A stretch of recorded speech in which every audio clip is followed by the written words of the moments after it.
Aloha, fellow nature junkies. Thank you for tuning in to part 2 of our vlog series on Brooks Falls. In this video, we'll go over how to best spend your time at the park, as well as our final thoughts on the trip. So let's get started. Whether you decided to do a guided day trip, float plane, or ferry, everyone will arrive at the same place. From the beach, you will be herded into the visitor center for Bear School, which covers the park layout, where to store your food and gear, and most importantly, how to stay bear aware. Please pay attention to what the video and the rangers have to offer. Bears are free to roam just about anywhere in the park, which includes the walking paths, lodge, and beaches. After Bear School is complete, you'll make your way to your accommodation, whether that's the lodge, Brooks Camp, or free camping. As mentioned previously, we reserve permits to camp, which we obtain from the rangers at the visitor center. The campground is encircled by an electric fence with designated gates that must be shut at all times. Passing through the gate, you wind along the paths until you reach the bathroom and gear and food caches. Camping spots are not assigned, so we chose 2 spots close to the bathrooms. The campground consists of 1 large food cache and a gear cache, 3 shelters with picnic tables and fire pits, and 2 outhouse-style bathrooms. Bathrooms are compostable toilets with 0 lighting. There is 1 sink behind the main building to wash your dishes, fill water, or brush your teeth. As for showering, the only option is to pay $7 for a 10-minute token, which can be purchased at the lodge office or at the camp store. The showers are located behind the lodge dining hall, and there is only 1 shower per gender. See our blog for more shower-related details. Once you're acquainted and settled, now comes the fun part: exploring! Our 3 favorite options for exploring the park are the Boardwalk, the Falls platforms, and wading. Your bear journey begins at the Boardwalk, a place I named the kiddie pool, for the mini mom and cub pairs, as well as quarreling siblings that frequented the area. The Boardwalk spans the mouth of Brooks River and has several viewpoints with ample seating. This is a great place to sit and watch the bears swim, eat, play, and showcase their personalities. It was also the prime destination for sunset. We saw the most amazing display of colors and rainbows in the evening at the Boardwalk. The next area includes the 2 infamous falls platforms, the place to go for the iconic Brooks Falls action shots and large bears. These platforms are about a mile past the end of the Boardwalk, and you'll need to keep an eye out for bears on and along the trail.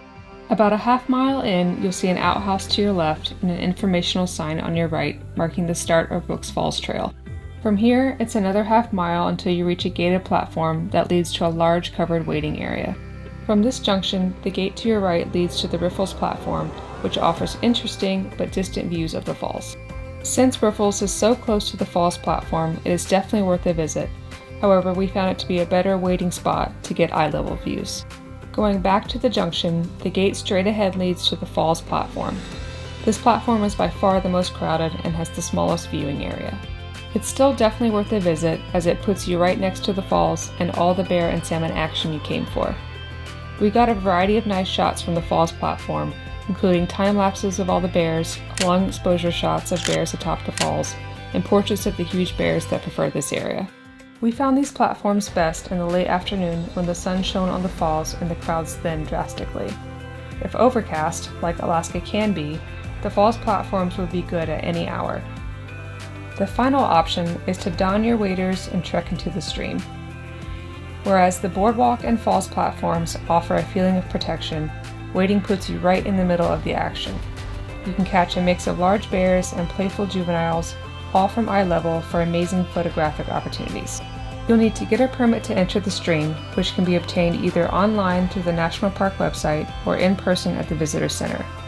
Permits are $6 per group, and there is no limit to the number of permits that can be issued. We began by renting waders from the Katmai Trading Post, which costs $40 for a 24-hour rental. After signing in with your permit at the visitor center, you can head toward the stream. We found 2 convenient places to enter: downstream near the Boardwalk and upstream near the Riffles platform. To access the downstream area, head to the lodge restroom and continue along the trail as you pass the cabins. Follow the left path through the vegetation until you reach the main stream bed. Keep in mind it's a trek through thick mud and water to reach the riverbank, but a great area to see bears up close catching salmon and juvenile bears play fighting.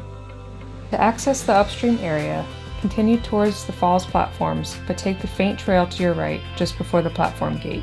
This will lead you down to the stream. Continue left until you reach the base of the platform. This is a great place to photograph bears below and on top of the falls with a long lens, giving an interesting view that you don't often see in photos from the park. We also had nice encounters with bears walking to and from the falls. Beyond the daily bear activities, if you're lucky, you could see the northern lights like we did. The northern lights, or aurora borealis, is a rare sight as far south as Katmai National Park, but our photos can attest it is possible. You do need quite a high KP rating to even be able to see the lights, so before you leave, check the 27-day northern lights forecast. Also check the general weather forecast, since clouds can block your view even if the lights are in action. When it does look promising, we recommend viewing from either the lake or the boardwalk, both of which offer relatively clear views to the north. While Brooks Falls and Katmai National Park center largely around bear viewing, there are other activities and tours that can be arranged. Though we didn't participate in any, here's a list of other activities to fill your day. Having the chance to visit Brooks Falls and immerse ourselves in the bears' world, we began to notice their individual quirks and personalities, each one finding a special place in our heart. And even though this is a vacation for us, the bear's survival depends on access to these salmon during the brief summer months. It is vital to maintain vast expanses of wild habitat and a healthy wild salmon population to protect the bears for generations to come.